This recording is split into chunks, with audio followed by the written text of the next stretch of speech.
Did you know that the biggest reason for your stress, dissatisfaction, or feeling stuck in life isn't your circumstances, what you don't have, or the external world?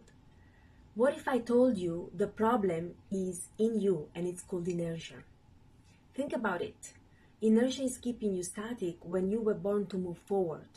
The Bible says in Philippians, forgetting what is behind and straining toward what is ahead, I press on toward the goal to win the prize for which God has called me. You were created to move forward, not to stay stagnant. Today, I'll reveal how understanding and overcoming inertia can transform your life.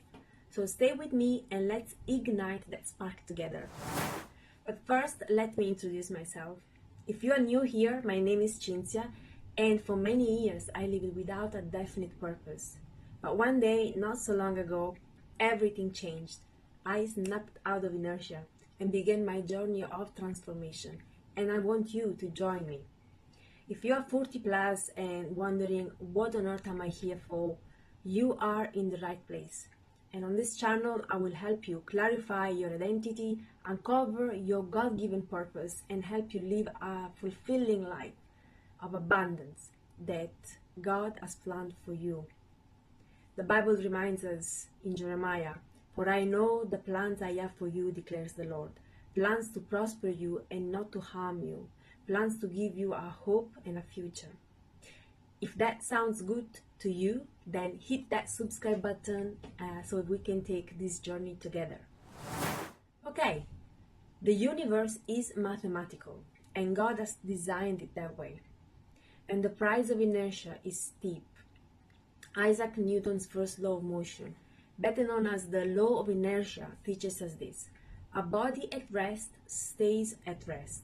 A body in motion stays in motion unless acted upon by an external force. So let me ask you this. Are you at rest or are you in motion? The principle is simple yet profound. If you are at rest, you will stay static. You will go nowhere. But here's the secret. Most people think they are moving forward because they pack their schedules, they rush through life without pausing to reflect. But being busy is not the same as moving forward.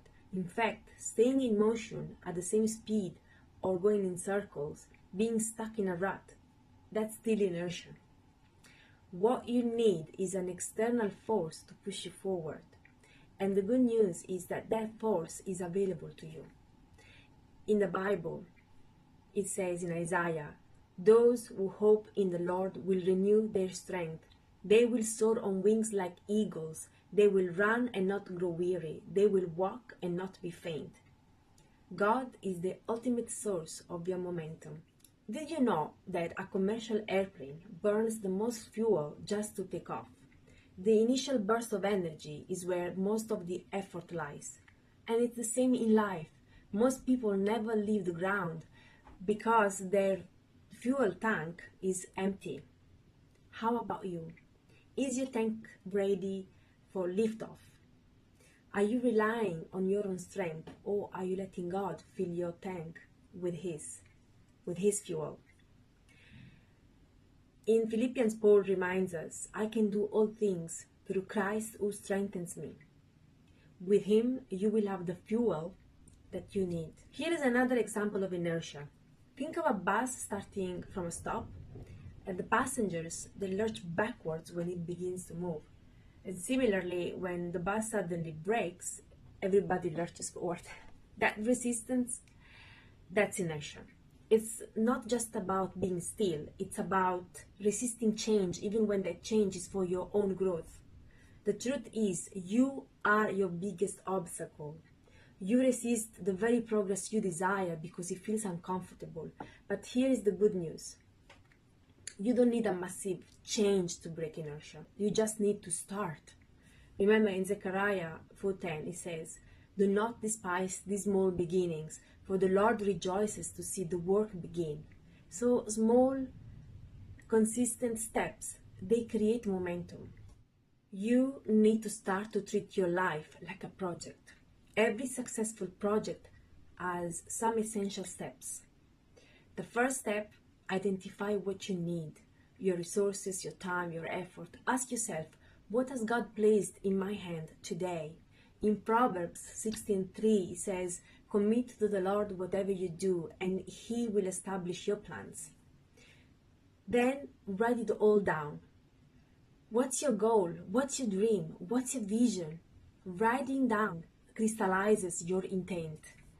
Mark Twain said, I can teach anybody to get what they want out of life. The problem is I cannot find anyone who can tell me what they want.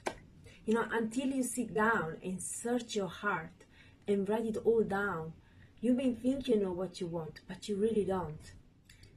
Then execute. This is where you act. Stick to your plan and move forward. Small steps are okay. Concentrate on the day at hand.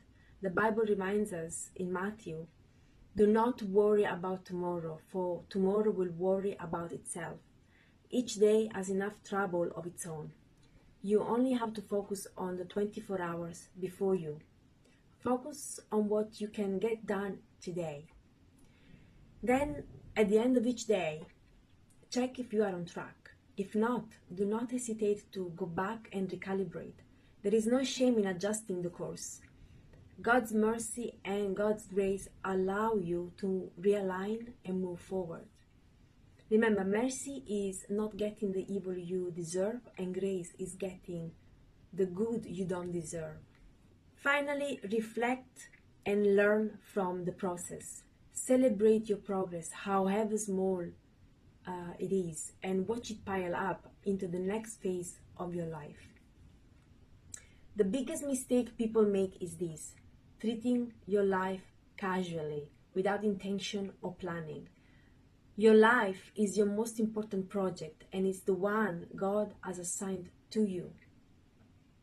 In Ephesians says, be very careful then how you live, not as unwise, but as wise, making the most of every opportunity.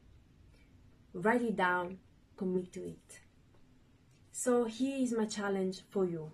In the next 15 days, what project will you start to break free from inertia? Write it down. Start journaling. Write what burns in your heart. Remember, the greatest commitment in life is to yourself and to the Creator who gave you that life. In Psalm it says, commit your way to the Lord, trust in Him, and He will do this. Don't play with your life. Plan it, live it, and thrive. If you like this video, then hit the like button. Share it with someone who needs to hear this, and subscribe for more content to transform your life. Let's build a community of movement and momentum together. And remember, the steps of a good man are ordered by the Lord. So let's take those steps together.